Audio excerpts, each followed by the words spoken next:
তো আমরা এখন এক্সেলে একটি স্যালারি শিট ক্রিয়েট করব, A4 পেজে একটি স্যালারি শিট ক্রিয়েট করব। তো আমি প্রথমে A4 পেজটি সেট আপ করে নিচ্ছি। A4 পেজ কীভাবে সেট আপ করে নিতে হবে এগুলো অবশ্য মাইক্রোসফট অফিস ওয়ার্ডে আমি আপনাদেরকে দেখিয়েছি। পেজ লেআউটে চলে যাব, তারপরে এখান থেকে সাইজে গিয়ে A4 দেব।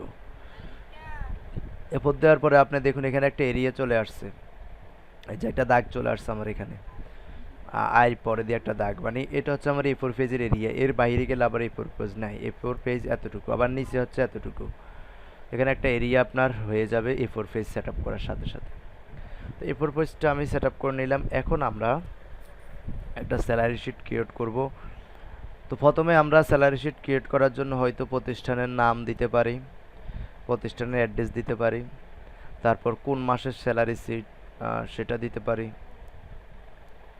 তো আমরা প্রথমে এখানে বড় করে প্রতিষ্ঠানের নামটা লিখব।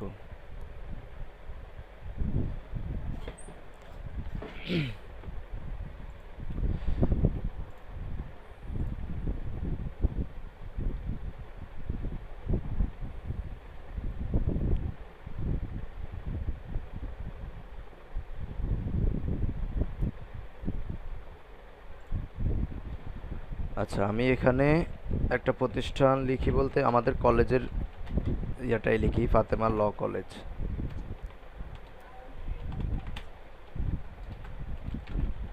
ফাতেমা ল কলেজ, আচ্ছা।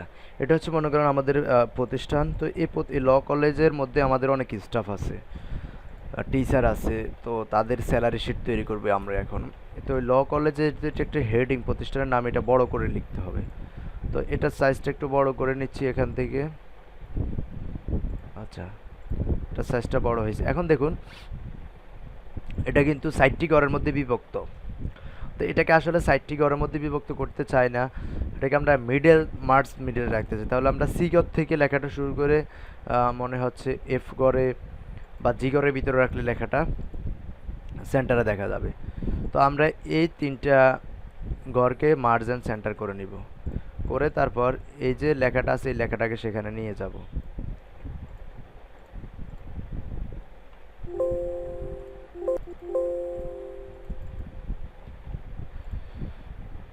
ফাতেমা ল কলেজ, তারপর যাই। এখন আমরা নিচের ঘরে আবার ঠিকানা লিখব, 40/1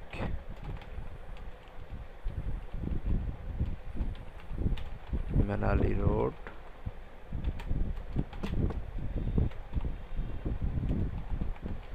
জিগাতলা, ঢাকা 1209।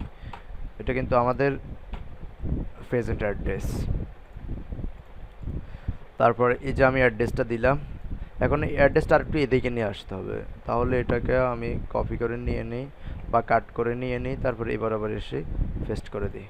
এখন এটাকেও মার্জিন সেন্টার করে নিবে, এই তিনটা ঘর মিলিয়ে মার্জিন সেন্টার করে নিলাম। এখন তারপর এটাকে একটু কালার করে দিই, লেখাটাকে একটু কালার করে দিচ্ছি। তারপর এটা কালোই থাকুক, এটার ব্যাকগ্রাউন্ডটা একটু চেঞ্জ করে একটা কালারিং করে নিই, সুন্দর দেখা যায় যেন। আচ্ছা, ফাতেমা ল কলেজ, ইমন আলী রোড, জিগাতলা, ঢাকা 12। এখন আমরা এখানে আবার আরেকটা ঘর দিব, সেটা হচ্ছে এখন আমাদের এটা কোন মাসের স্যালারি সেটা আমরা তৈরি করব। তো আমাদের এখন মে মাস রানিং আছে, তো যেহেতু মে মাসের এখন 8 দিন বাকি আছে, আমরা এখন থেকে স্যালারি শিটটা তৈরি করে ফেলি 8 দিন আগে। স্যালারি শিট,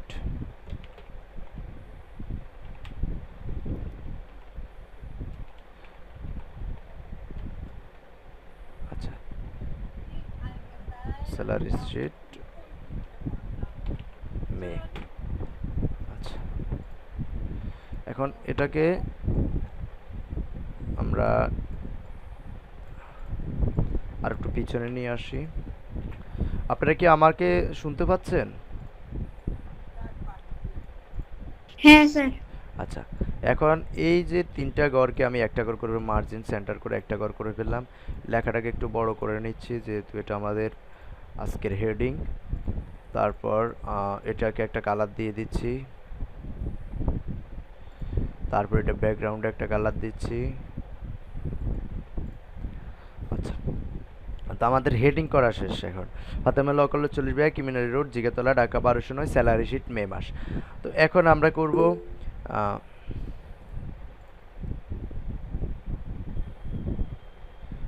কে একজন কি মেসেজ করছে?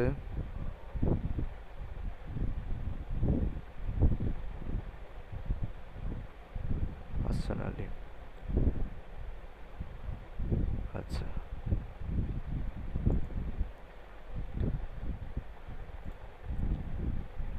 আচ্ছা, স্যালারি শিট মে মাস। এখন আমরা যে স্যালারি শিটের মধ্যে আমাদের যে যে জিনিস প্রয়োজন হবে, প্রথমে আমাদের সিরিয়াল নাম্বার অথবা আইডি নাম্বার, আমাদের প্রতিষ্ঠানে যতজন স্টাফ আছেন সকলের একটা আইডি নাম্বার, তারপর নাম, তারপর তাদের পজিশন, তারপর হচ্ছে তাদের বেসিক স্যালারি কত, তারপর হচ্ছে তাদের যেমন বাড়ি ভাড়া, হাউস রেন্ট, তারপর মেলিং, তারপর টোটাল, তারপর হচ্ছে ওভার টাইম, তারপর ওভার টাইম সে কতটুকু করছে না করছে। তো এই বিষয়গুলো আমরা আজ ক্লিয়ার করব। এগুলো কীভাবে বাইর করবো, হাউস রেন্ট, মেলিং অ্যাড্রেস, তো আপনার এগুলো অবশ্যই আমাদের অবশ্যই আমরা এগুলো আগে আমাদের জানা থাকতে হবে। আমাদের বেতনের কত পার্সেন্ট মানে আমরা হাউস রেন্ট দিব, তারপর যাই মেইলিং আমরা কত পার্সেন্ট দিব বেতনের। তো এই বিষয়গুলো আমাদের আগে রেডি রাখতে হবে।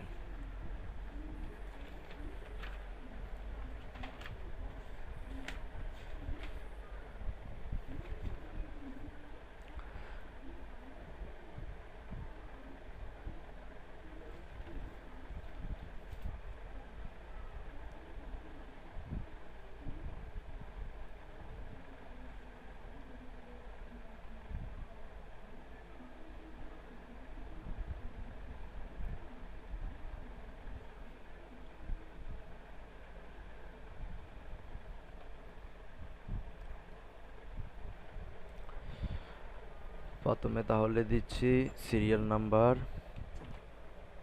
এসএল নং, তারপর তারপর দিচ্ছি নেম। ও আজকে সর্বপ্রথম আপনাদেরকে আসলে ক্যাশ মেমো তৈরি কথা আমি মানে স্থির করছি, আজকে প্রথমে ক্যাশ মেমো তৈরি করব। এখন আবার চলে এসেছি স্যালারি শিটে, আমি তো মনে নাই। আচ্ছা যাই হোক, এটা যেহেতু শুরু করছি এটা এগুলো করে ফেলি। পজিশন, তারপর হচ্ছে বেসিক, তারপর হচ্ছে হাউস রেন্ট, তারপর হচ্ছে মেডিকেল, এমএ মেডিকেল, আচ্ছা ওভারটাইম,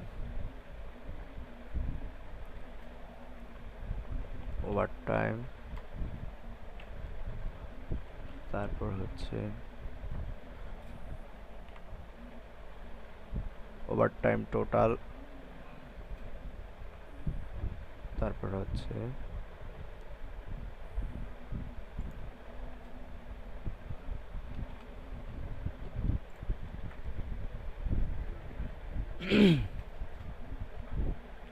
আচ্ছা এখানে আমি এটা লিখে রাখছি। এখন আমি এই পাশে আরেকটা শীট তৈরি করতেছি, সেম এই যে এটার একটা শীট তৈরি করব।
আচ্ছা, এখন এই যে ক্যাশ মেমোটার মধ্যে প্রথমে সিরিয়াল নাম্বার দিচ্ছি।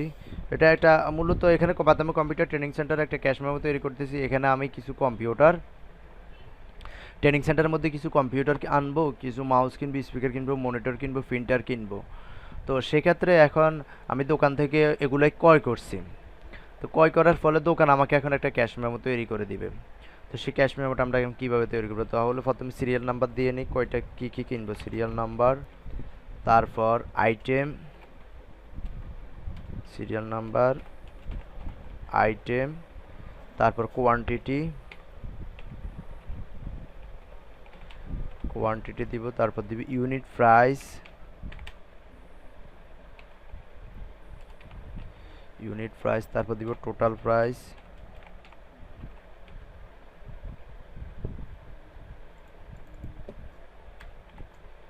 টোটাল প্রাইস, তারপর দিব ডিসকাউন্ট, ডিসকাউন্ট, তারপর দিব টোটাল ডিসকাউন্ট,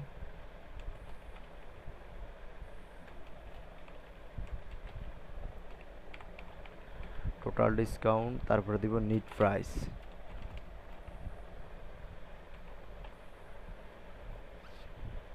এখন সিরিয়াল নাম্বারটা বসাই এখানে। চাইলে আপনারা একটু এগুলাকে বড় ছোট করে নিতে পারবেন।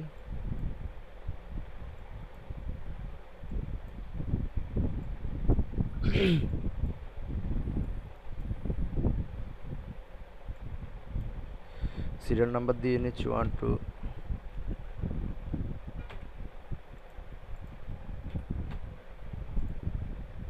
2। এখন 3 পর্যন্ত দিলাম।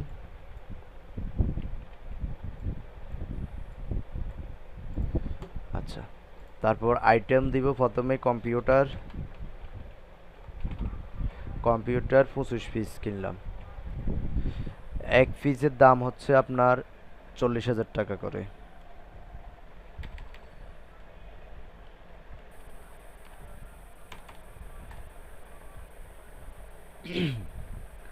তারপর টোটাল প্রাইস আমাদেরকে বাইর করতে হবে, ডিসকাউন্ট হচ্ছে 5%।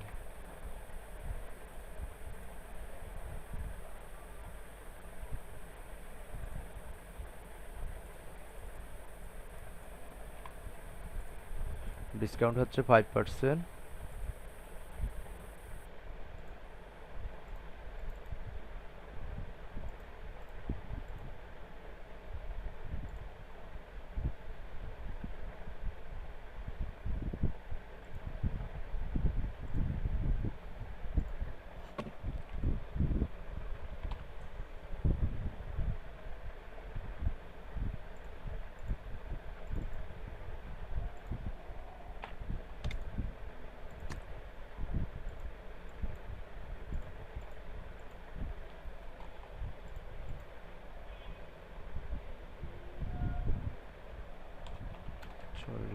টাকা।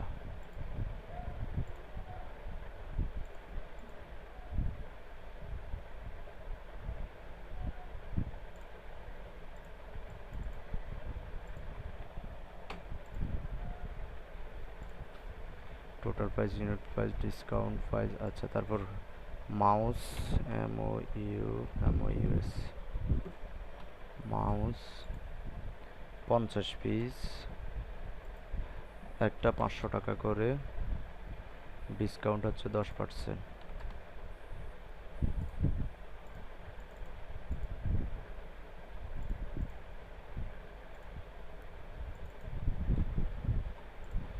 ডিসকাউন্ট 10%। তারপর হচ্ছে স্পিকার, স্পিকার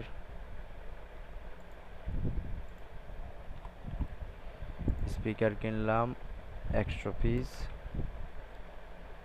1500 টাকা করে, ডিসকাউন্ট হইল 25%।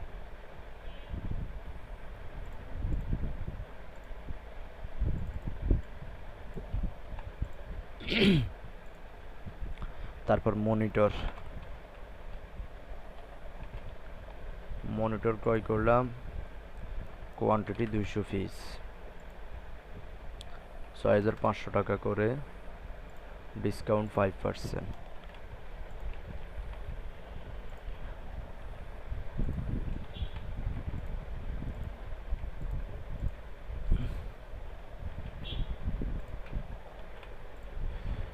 তারপর হচ্ছে মনিটর গেল প্রিন্টার। প্রিন্টার কিনলাম 50 পিস, কোয়ান্টিটি হলো 22,500 করে, ডিসকাউন্ট 25%। স্যার, জি, আপনি বলতেছেন যে জিনিসগুলোর দাম কি ঠিক এরকম বাজারে? না এখানে জাস্ট আমি একটা ইয়া করতেছি আর কি, শিট তৈরি করতেছি। এখানে আপনার যেমন মাউস, মনিটর, কিবোর্ড এগুলোর দাম আসলে মনিটর আপনার 3,000 টাকার মধ্যেও আছে, 4,000 টাকার মধ্যেও আছে, 5,000ও আছে, 5,500ও আছে মনিটর বিভিন্ন। স্যার, কম্পিউটার কম হিসাব করছেন? জি, কম্পিউটারটা কিরকম হিসাব করছেন? ওটা কি শুধু ওই ডেস্কটপটা? না না, কম্পিউটারটা এখানে পিসি, একটা পিসির দাম ধরা হয়েছে 40,000 টাকা। মানে একটা পিসির ভিতরে আপনার প্রসেসর, মাদারবোর্ড, তারপরে এই যে ডিভিডি রাইটার, হার্ড ডিস্ক সব কিছু মিলিয়ে একটা পিসির দাম ধরা হচ্ছে 40,000 টাকা। ও, থ্যাংক ইউ স্যার বলার জন্য। ওয়েলকাম। আচ্ছা, তারপর এখন আসুন এখানে আমরা টোটাল প্রাইসটা বাইর করব। তাহলে টোটাল প্রাইস হচ্ছে আমাদের কোয়ান্টিটি হচ্ছে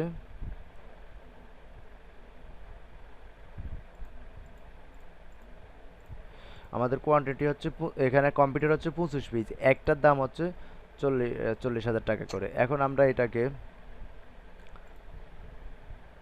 আমরা টোটাল প্রাইস তাহলে কত আসে, তাহলে আমাদেরকে গুণ করতে হবে 25,000 গুণ 40,000কে 25,000 দিয়ে গুণ করতে হবে।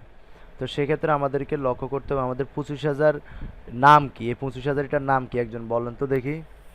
25,000 যে সেলের মধ্যে আছে এই সেলটার নাম কি?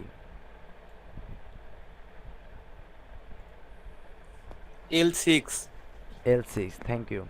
আচ্ছা, তাহলে এখন আমরা কি করব, এখানে সূত্রটা কি দিব? equal ইকুয়াল sum সাম first bracket first bracket uh,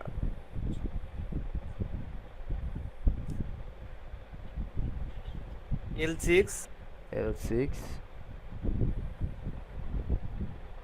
into into M6। M6। আচ্ছা, ভেরি গুড। আচ্ছা ভাইয়া, তাহলে আমাদের এখানে কম্পিউটার আমাদের 25 পিস কম্পিউটারের দাম 40,000 টাকা করে, কত টাকা আছে? 10 লক্ষ টাকা। ঠিক আছে, আমাদের 10 লক্ষ টাকা আসে। এখন তাহলে যে মাউস, স্পিকার, মনিটর এগুলো আমরা কিভাবে করব? তো এগুলো আমাদেরকে বারবার সূত্র প্রয়োগ করতে হবে না, আমরা এর আগের ক্লাসগুলোতে দেখিয়েছি। এই যে এটাকে আমরা এই যে প্লাস চিহ্ন এখানে আসার পরে একটা প্লাস চিহ্ন দেখা যাবে, ঠিক আমরা নিচের দিকে এভাবে টান দেব, দেখুন অটোমেটিক আপনার রেগুলার সূত্র অনুযায়ী হয়ে যাবে। দেখুন 50 পিস মাউস 500 টাকা করে 25,000 টাকা, 100 পিস 1500 টাকা করে 1,50,000 টাকা, 200 পিস 6,500 টাকা করে 1,13 লক্ষ টাকা। তারপর যাই 50 পিস 22,500 করে 11,25,000 টাকা। অটোমেটিকলি আমাদের টোটাল প্রাইসটা আমরা পেয়ে গেছি। তার মানে এখন এই টোটাল প্রাইস থেকে আমাদের আবার কিছু ডিসকাউন্ট আমাদেরকে দোকানদার দিবে। আমরা যে যদি আমি নিজেই দোকানদার হয়ে থাকি তাহলে আমি কিছু ডিসকাউন্ট কাস্টমারকে দিব। তো সেক্ষেত্রে আমি কম্পিউটারে বলেছি আমি 40,000 টাকা একটা কম্পিউটারের দাম, সেখানে 5% করে আমি ডিসকাউন্ট দিব। ঠিক আছে, তারপর মাউসের ক্ষেত্রে আমি 10% ডিসকাউন্ট দিব। তো এখন আমরা ডিসকাউন্টটা কীভাবে দিব?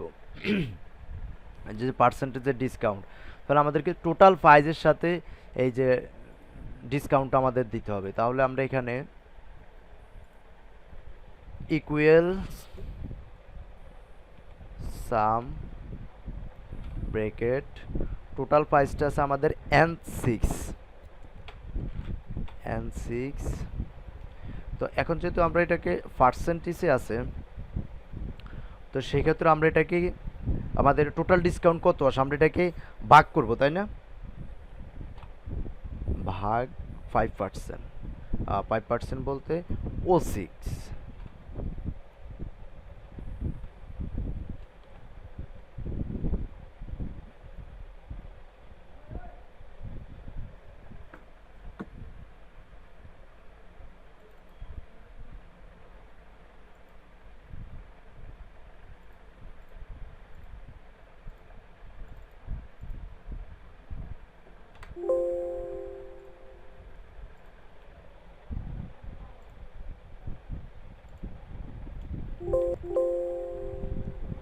আচ্ছা এখানে আমাদের কত আসছে, আমাদের টোটাল প্রাইস হচ্ছে 10 লক্ষ। তো এখানে তো আসছে আরো বেশি, তার মানে ফলস। ও 6, এখানে তাহলে কি গুণ করতে হবে মানে? আচ্ছা একবার গুণ করে দেখি। ইকুয়াল সাম সাম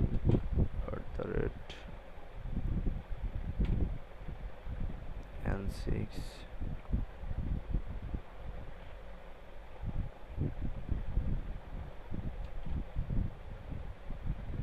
আচ্ছা হ্যাঁ, এখানে গুণ করার পর আমাদের ডিসকাউন্টটা বের হয়ে গেছে। টোটাল প্রাইস এবং ডিসকাউন্টটা আমরা গুণ করছি, গুণ করার ফলে আমাদের টোটাল প্রাইস বাইর হয়েছে 50,000 টাকা। তার মানে 10 লক্ষ টাকার 5% হচ্ছে 50,000 টাকা। তার মানে আমাদের এখানে আমরা পে করতে হবে, আর কত টাকা পে করতে হবে সেটা আমরা বের করব। ডিসকাউন্ট মাইনাস করে আমরা তারপর টোটাল নিট প্রাইসটা পে করব। তো আমরা সবগুলোর ডিসকাউন্টগুলো বাইর করে নিচ্ছি। সবগুলোর ডিসকাউন্ট আমাদের বাইর হয়ে গেছে। এখন আমরা নিট প্রাইস, আমরা কত টাকা পে করব দোকানদারকে, বা আমি নিজে দোকানদার হলে আমি কত টাকা আমি দোকান কাস্টমার কাছ থেকে নিব। সেক্ষেত্রে ডিসকাউন্ট এখন আমরা কি করে দিব? ডিসকাউন্ট কি করব? টোটাল প্রাইস থেকে।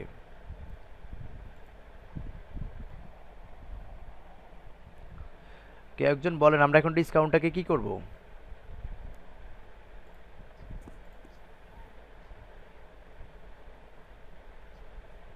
এই স্ক্রিনটা দেখান। এটা হচ্ছে আমাদের টোটাল প্রাইস থেকে ডিসকাউন্টটা হচ্ছে যে বিয়োগ করব। বিয়োগ করে দিব। তাহলে টোটাল প্রাইস আমাদের সূত্র প্রয়োগ করতে হবে। সূত্রটা বলেন। ইকুয়াল সাম সাম n6 n6 minus minus p6 p6।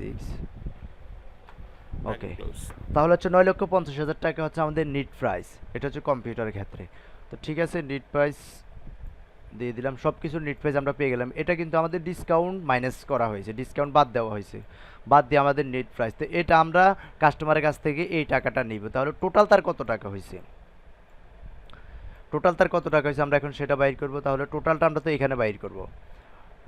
তাহলে যে আমরা এখন চাইলে আমরা যেহেতু আর কোয়ান্টিটি দিব না, আমরা এগুলো কেটে দিই। আমরা এখানে এই পুরো গড়টাকে আমরা টোটাল ধরতে পারি, অথবা আমরা এই সবগুলোকে গুণ করবো। যেমন কোয়ান্টিটি টোটাল কত পিস সব কিছু মিলিয়ে, তারপর ইউনিট প্রাইস কত ইউনিট প্রাইস হয়েছে সব কিছু মিলিয়ে, টোটাল প্রাইস কত হয়েছে, তারপর টোটাল ডিসকাউন্ট কত হয়েছে, টোটাল ডিসকাউন্ট কত, টোটাল ডিসকাউন্ট পার্সেন্ট, তারপর টোটাল ডিসকাউন্ট, এগুলো আমরা নিচে নিচে আবার যোগ করে নিতে পারবো।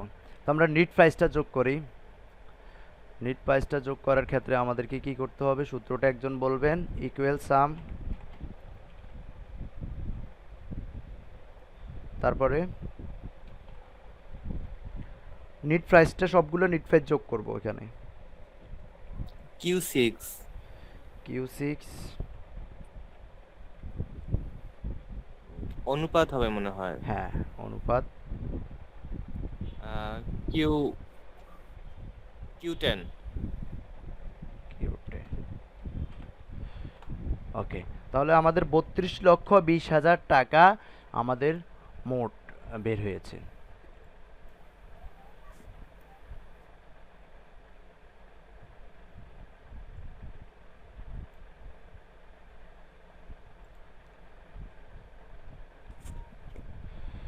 তো দেখুন আমি কিন্তু আবার আপনার এই সব কিছু কিন্তু একবারে এখানে নিয়ে আসছি।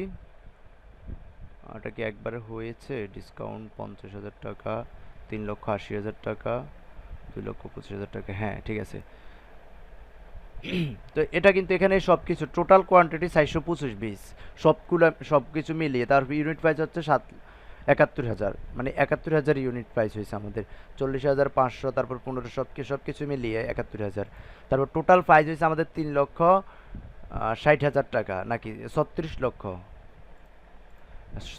36 লক্ষ টোটাল প্রাইস। তারপর তার থেকে 36 লক্ষ থেকে আমরা ডিসকাউন্ট বাদ দিয়ে দিয়েছি 3,80,000 টাকা। ডিসকাউন্ট বাদ দেওয়ার ফলে 36 লক্ষ থেকে 3,80,000 টাকা ডিসকাউন্ট বাদ দেওয়ার পরে 32,20,000 টাকা আমাদের হচ্ছে নিট প্রাইস।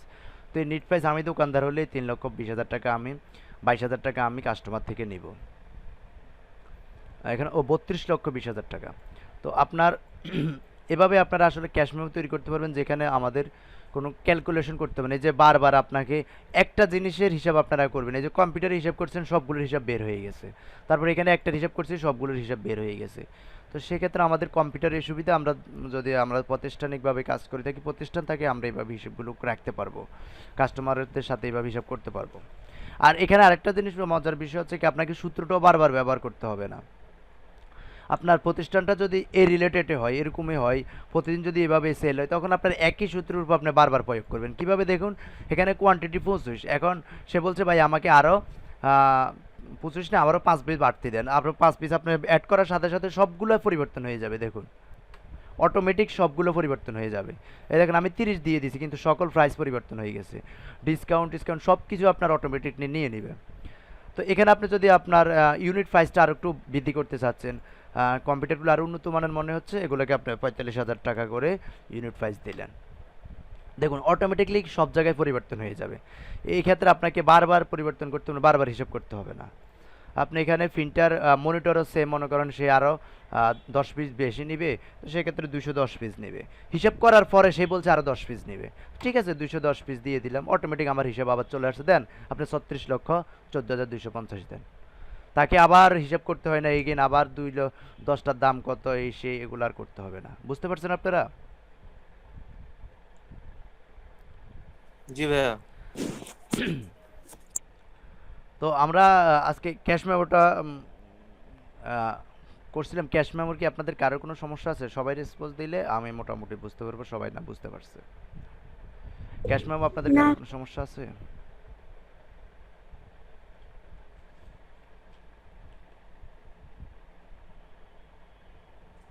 পারবো ইনশাল্লাহ। আচ্ছা, দেন তারপরে যে স্যালারি শিটের যে বিষয়টাই, আমরা স্যালারি শিটের মধ্যেও আপনার সেম আপনার কিছুটা স্যালারি শিট, বিশেষ করে যারা কমার্স থেকে লেখাপড়া করে, বিজনেস স্টাডিতে যারা, তারা মোটামুটি বুঝবে। ইন্টারমিডিয়েট লেভেলের একটা ইয়ে আছে স্যালারি শিটের, আমি একটু বলে রাখি। আপনার একটা অধ্যায় আছে বোধহয় মজুরির। আপনারা কি কমার্সের আছেন ইন্টারমিডিয়েটের?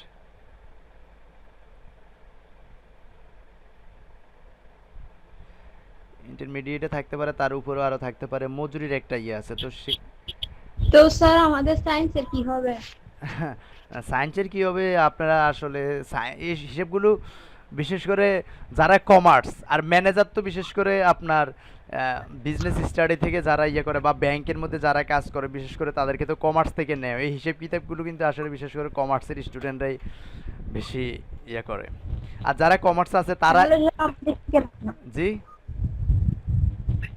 স্যার আমাদের শিখে তাহলে লাভ নাই, আমরা তো ডাক্তার, ডাক্তার হবো। ওই যে ডাক্তারের রুগীর হিসেব করবেন, আজকে কতজন রুগী আসছে, কতজন রুগী আসছে, তাহলে আপনার জন্য ক্যাশ মেমোই ঠিক আছে, আপনার স্যালারি শিটে যাওয়া লাগবে না। আর আপনার যদি হাসপাতাল দিয়ে থাকেন, তো হাসপাতালের ভিতরে আপনার কতজন স্টাফ আছে, স্টাফের মাসিক স্যালারি করার জন্য আপনার স্যালারি শিট তৈরি করতে হতে পারে।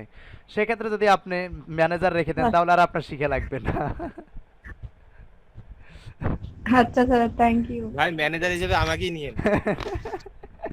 আপনি কমার্স থেকে না? ইকোনমিক্স আমার।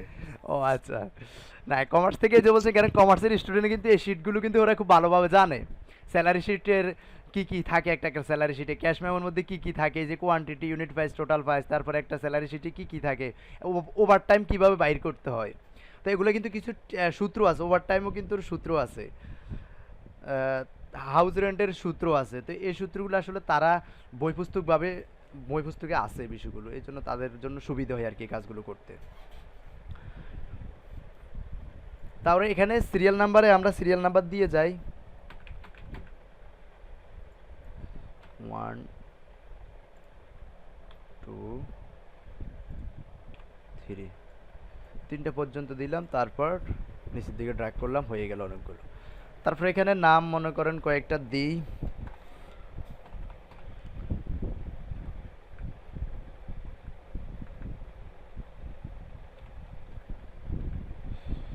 রাকিব, সাকিব, আর কি নাম দিতে পারি, রবিন,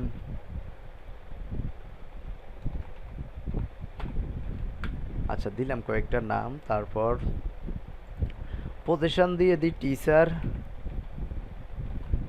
তারপর টিচার দিলাম একটা, তারপর আইটি, তারপর স্টাফ, টিচার।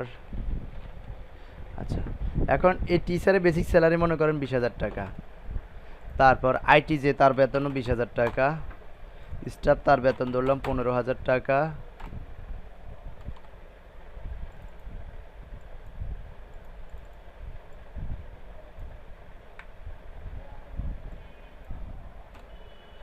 তারপর টিচার বেতন 20,000 টাকা।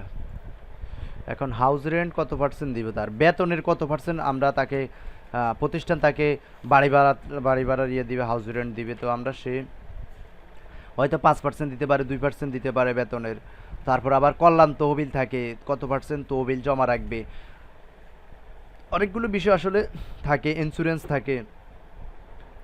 এই যে আমাদের যে সরকারি চাকরির মধ্যে হয়তো আমি আসলে শিওর না, সরকারির একটা স্যালারি থেকে একটা পার্সেন্টেজ রেখে দেওয়া হয়, যে পার্সেন্টেজ মানে চাকরি শেষ হলে দেওয়া হয়, একটা পার্সেন্টেজ কেটে রাখা হয়। স্যালারি যদি 20,000 হয়ে থাকে সেখানে 2% রেখে দেওয়া হয়, যেটা আপনার তহবিল হিসাবে রাখা হয়। তো এই তহবিলটা আবার যখন চাকরি শেষ হয়ে যায় তখন দিয়ে দেয় এককালে, তো সেভাবেও আপনার জমা রাখতে পারে। তো হাউস রেন্ট আমরা দিলাম মনে করেন এখানে মূল বেতনের 30% দিব হাউস রেন্ট, মূল বেতনের 30%।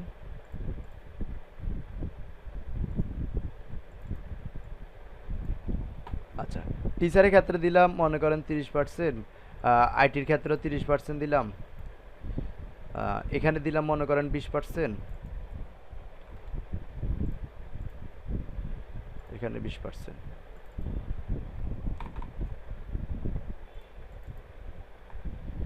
তারপর এখানেও 30%।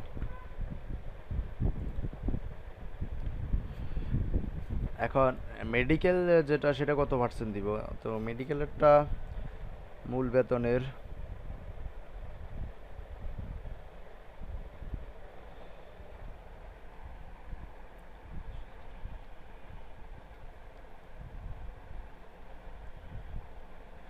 আচ্ছা মেডিকেল এখানে আমরা একটা অ্যামাউন্ট ধরে নিতে পারি, আপনার এটা মূল বেতনেরও দিতে পারি বা মেডিকেলের একটা অ্যামাউন্ট দিতে পারে, মান্থলি মেডিকেলে 200 টাকা বা 500 টাকা বা 1,000 টাকার এরকম একটা আমরা ধরে নিতে পারি। তো সেক্ষেত্রে আপনার বেতনের উপর আবার ডিফেন্স করে দিতে পারি, যারা বেতন পায় 20,000 টাকা তাদের মেডিকেলের জন্য আমরা দিব মেডিকেল অ্যালায়েন্স দিব আমরা 1,000 টাকা, আর যারা যে 15,000 পায় তাকে দিব আমরা 700 টাকা, এরকম আমরা দিতে পারি। তা আমরা সেই অনুযায়ী আবার সূত্র আমাদেরকে প্রয়োগ করতে হবে। তো এখানে আপনার 30% ওভারটাইম দিব মূল বেতনের দ্বিগুণ, ওভারটাইম মূল বেতনের দ্বিগুণও হয়ে থাকে অনেক সময়। ওভারটাইমের যে বিষয়টা, যেমন আমাদের মূল বেতন যদি হয়ে থাকে 20,000 টাকা, তাহলে 20,000 টাকা আমাদের ডিউটি কত ঘন্টা আগে সেটা আমাদেরকে দেখতে হবে। ওভারটাইমে ডিউটি যদি আমরা 12 ঘন্টা করি, তো 12 ঘন্টা করলে আমাদের 1 ঘন্টায় কত টাকা পড়ে, পার ডে আমাদের কত টাকা পড়ে 20,000 টাকা, সেটা আমাদেরকে প্রথমে বাইর করতে হবে। বাইর করার পরে তারপর পার ডে কত ঘন্টা, 1 ঘন্টা কত করে পড়ে সেটা বাইর করতে হবে। তারপর আমাদের ওভারটাইম আমরা কত ঘন্টা করছি, আজকে 2 ঘন্টা ওভারটাইম করছি, তো ওভারটাইম হচ্ছে মূল বেতনের দ্বিগুণ। তো মূল বেতনের 1 ঘন্টা যদি আমার মনে করেন 100 টাকা পড়ে বা 50 টাকা 1 ঘন্টা আমার পড়ে, তাহলে মূল বেতনের দ্বিগুণ যদি ওভারটাইম হয় তাহলে আমার ওভারটাইমের 1 ঘন্টা পড়বে 200 টাকা, 100 টাকা করে। 50 টাকা যদি মূল বেতনের হয় তাহলে ওভারটাইম পড়বে 100 টাকা। তো আমরা সেভাবে আসলে সূত্র দিয়ে বাইর করতে হবে, আর কিছু ফর্মুলা যেমন প্রয়োগ করে বুঝে নিতে হবে, যেমন ওভারটাইম 24 ঘন্টা, 24 ঘন্টার মধ্যে আমরা কতক্ষণ ডিউটি করি, এগুলো আমাদেরকে ফর্মুলাগুলো বের করে নিতে হবে।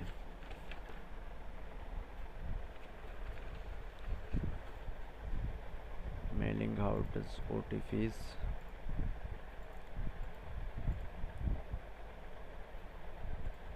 টিএস। আচ্ছা এখানে এখন হাউস রেন্ট কত টাকা আসে সেটা বাইর করে নিই। হাউস রেন্ট হাউস রেন্ট আসবে আমাদের মূল বেতনের যেহেতু 30%, তাহলে মূল বেতনের 30% হাউস রেন্ট হলে আমাদেরকে সূত্র প্রয়োগ করতে হবে, ইকুয়াল সাম ব্র্যাকেট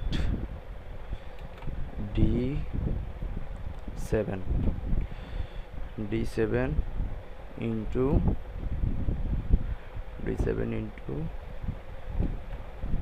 E7, তাহলে আসছে তো 6,000 টাকা। আমার হাউস রেন্ট পাবো 6,000 টাকা। তো সবগুলোর হাউস রেন্ট বের করে নিই, এইভাবে 3,000 টাকা আর সবাই পাবে 6,000 টাকা করে হাউস রেন্ট বের। এবার ওভার টাইমটা আসলে আমরা বাইর করব। তো ওভার টাইম কত ঘন্টা ওনার হচ্ছে এই বছরে, মানে আমরা যেহেতু মান্থলি হিসাব করতে চাই, তাহলে এই মাসে তার হচ্ছে 200 ঘন্টা ওভার টাইম, আর তার হইলো আবার ওভার টাইম হইলো 50 ঘন্টা। স্টাফের আবার একটু বেশি হয়ে থাকে, তারও 200 ঘন্টা দিলাম। টিচারের ওভার টাইম আসলে কম হয়, টিচারের ওভার টাইম কমই দিই 50। আইটির ওভার টাইম বেশি হতে পারে, কারণ বিভিন্ন কাজে বসে থাকতে হয়। টিচার ওভার টাইমও 50 দিলাম। তাহলে এই 50টা হচ্ছে ঘন্টা, 50 ঘন্টা 200 ঘন্টা, 200 ঘন্টা 50 ঘন্টা। এখন এই যে ওভার টাইমটা আমরা এখন নির্ণয় করতে হলে আমাদেরকে প্রথমে 1 ঘন্টায় কত টাকা সেটা আমরা বাইর করতে হবে।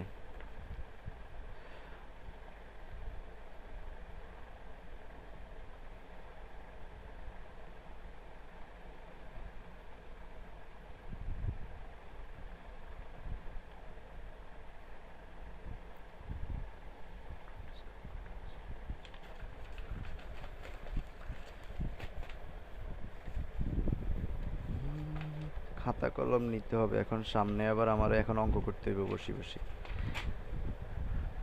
আচ্ছা, প্রথমে এখানে আমি বাইর করতেছি মেডিকেল ইয়েটা এখন বাদ দিয়ে দিই, ওভার টাইমটা বাইর করি।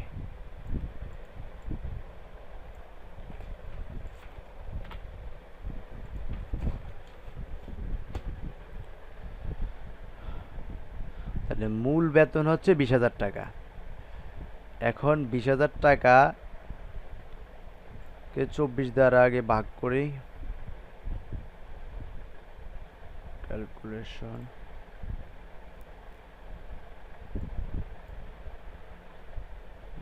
টাকা একদিন 12 ঘন্টা, 12 গুণ 30, তাহলে এক মাসের ডিউটি হচ্ছে 360 ঘন্টা। তো 360 ঘন্টার মধ্যে স্যালারি পাই 20,000 টাকা। ক্লিয়ার?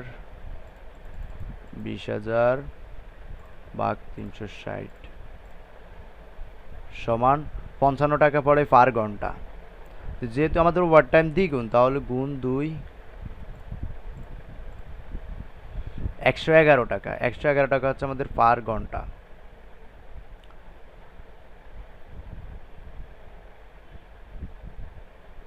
তাহলে পার ঘন্টা হচ্ছে 111 টাকা ওভার টাইম।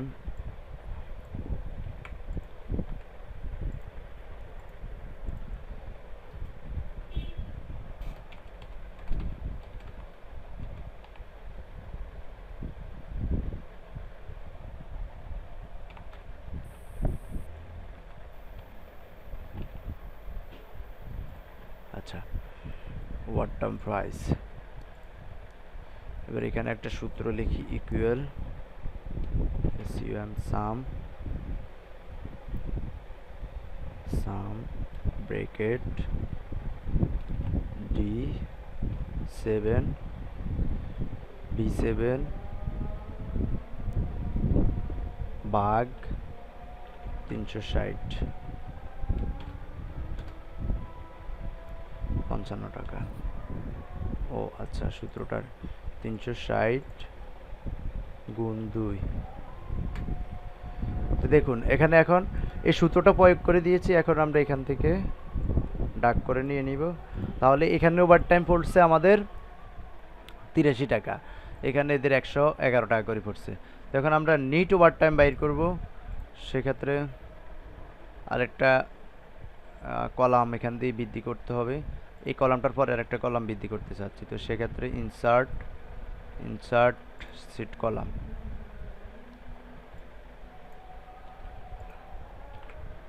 তো এটা হচ্ছে এখন net over time, N over time,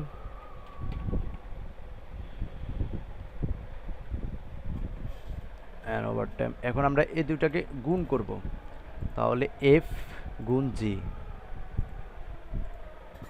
সাম equal sum bracket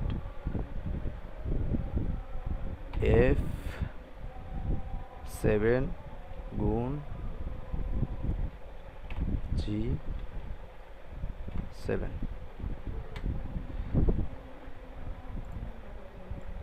total over time. এবার এখন আমরা করব সব কিছু মিলিয়ে আমাদের টোটাল কত টাকা আমরা পাবো, নেট প্রাইস এন্ড প্রাইস। মাস শেষে আবার এখানে আরেকটা জিনিস ইয়ে করা যায়, অ্যাডভান্সের একটা ঘর, অনেকে অ্যাডভান্স নিয়ে থাকে স্যালারি, সেটাও আপনি অ্যাডভান্সের একটা ঘর করে অ্যাডভান্সটাও মাইনাস করে দিতে পারবেন।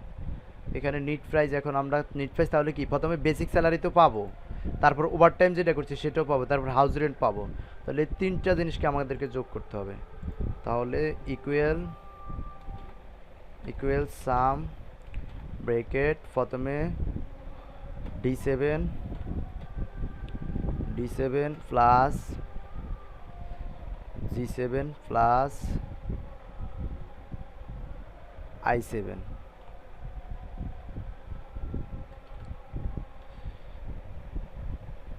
দেখুন 26,111 টাকা।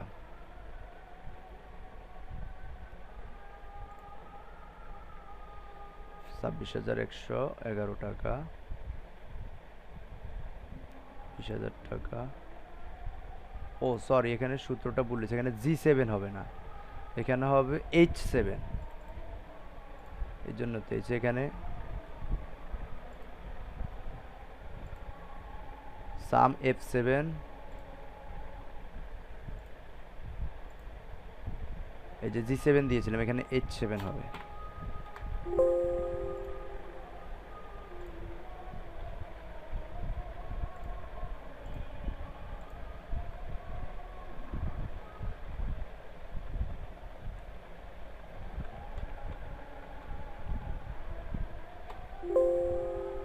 কেয়ারফুলি পাউন্ড,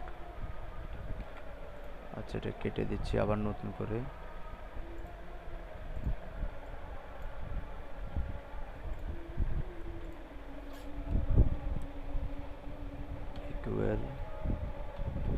ইকুয়াল সাম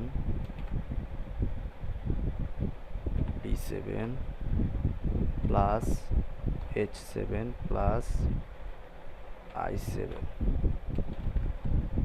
নেট প্রাইস হচ্ছে 31,555 টাকা। সবগুলো টেনে দিয়েছি, তাহলে 48,222, 36,000, 31,000, এভাবে সবাই নেট প্রাইসটা বের হয়ে গেছে। এখন যদি আপনার অ্যাডভান্স নিয়ে থাকে তাহলে অ্যাডভান্সের আরেকটা গড় করবেন, করে অ্যাডভান্সটা মাইনাস করে দিবেন নেট প্রাইস থেকে, অ্যাডভান্সটা মাইনাস টোটাল প্রাইস থেকে অ্যাডভান্স মাইনাস করে দিবেন। তাহলে এটা মনে করেন টোটাল প্রাইস থেকে অ্যাডভান্স যেটা নিবে সেটা মাইনাস করে দিলে তারপর নেট প্রাইসটা দিয়ে দিবেন, নেট স্যালারি আর কি। তো আশা করি আপনাদের কি এটার মধ্যে কোনো সমস্যা আছে কারোর?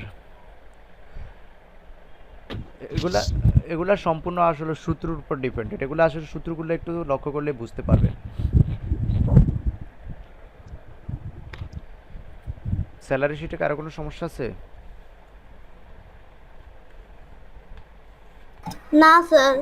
আচ্ছা, আমরা আগামী ক্লাসে আমরা রেজাল্ট শিট কীভাবে তৈরি করে সেটা শিখবো, আর আরেকটা শিট শিখবো, আর গুরুত্বপূর্ণ কী শিট শেখা যায় আমি দেখি, তারপর 2টা শিট আমি আপনাদের কাছে শিখাবো এক্সেলের, তারপর আমরা পাওয়ার পয়েন্টে চলে যাব। এক্সেলের মধ্যে এই যে কাজ হচ্ছে আপনার এগুলো, এক্সেলের মধ্যে আরও ওরকম আপনার আরেকটা কাজ থাকে, আপনার গ্রাফিন চার্টের অনেক কিছু করা যায়, যেমন আপনার সুমারির হিসাব এগুলো রাখা যায়, আপনার একটা ক্লাসে কতজন ছেলে কতজন মেয়ে এগুলো আপনার চার্ট করা যায়। আচ্ছা আমি সেটা দেখিয়ে দিব। আমাদের একটু সময়টা একটু বেশি দেন। জি, আমাদের একটু সময়টা বেশি দেন। আচ্ছা এটাতে একটু সময় বেশি দিব। আচ্ছা ঠিক আছে, তো আরও 2-3টা ক্লাস আমরা নিব এক্সেলের মধ্যে, আরও কয়েকটা শিট ক্রিয়েট করব। তো আমরা আজকে এই পর্যন্তই রাখি, দুইটা শিট আমরা আজকে শিখছি। এখানে আপনার আরও অনেকগুলো শিট, স্যালারি শিট আরও অনেক কিছু অ্যাড করা যায়, মেডিকেলের রিপোর্ট টিপোর্ট অনেক কিছু অ্যাড করা যায় এখানে, এই যে ইন্স্যুরেন্স অ্যাড করা যায়, তারপর প্রফিট অ্যাড। ভাই আমরা হচ্ছে যে এক্সেল এর পর কি পাওয়ার পয়েন্ট শিখবো? জি জি। আর কিছু অ্যাড করবেন কি? না, আমরা এই তিনটা সফটওয়্যার শিখবো, এই তিনটাই আমাদের প্রয়োজন হয়, আর আদারওয়াইজ প্রয়োজন হয় না, এই জন্য আর কি। এক্সেস লাগে কি? এক্সেস লাগে আপনার বিভিন্ন ডাটা এন্ট্রির ক্ষেত্রে, যেটা আপনার ওটা আপনার অত বেশি ইয়া না। তো আমি আসলে প্রথম থেকে বলছিলাম আমি এই তিনটার কাজ শিখাবো, এই জন্য আর কি তিনটার কাজ আমি আপনাদেরকে শিখিয়ে দেবো। আচ্ছা ঠিক আছে। কারণ ওটার মধ্যে আবার এক্সট্রা অনেক সময় দিতে হবে, কারণ ডাটা এন্ট্রির কাজ তো ওটার মধ্যে, জি জি। অনলাইনের মধ্যে ডাটা এন্ট্রি কাজ করা যায় সেটা দিয়ে, আবার আপনার অফলাইনেও করা যায়। ঠিক আছে, তো আমরা আজকে এই পর্যন্তই রাখতেছি। কারো কি কোনো সমস্যা আছে আজকের ক্লাসে? স্যার আপনার এই হিসাবটা অনেক কঠিন ছিল। এটা অনেক কঠিন ছিল না স্যার, আসলে এক্সেলটা একটু কঠিনই হয়, কারণ এটা আসলে এক্সেল কঠিন না, গণিত চেয়ে কঠিন। হ্যাঁ স্যার। ম্যাথে কঠিন। আমরা এমনিতে ম্যাথ করতে গেলে কঠিন মনে করি না, ম্যাথ সাবজেক্টটাকে কঠিন ভাবি না, এটা মনে করেন ম্যাথ সাবজেক্ট। স্যার লাগতেছে 1-2 পড়তে গেলে। এটার মধ্যে আরো কঠিন কঠিন অঙ্ক আছে, যেটা আসলে কঠিন মানে খুব হিবিজিবি। আচ্ছা ঠিক আছে, তো ভালো থাকবেন, সুস্থ থাকবেন, আল্লাহ হাফেজ।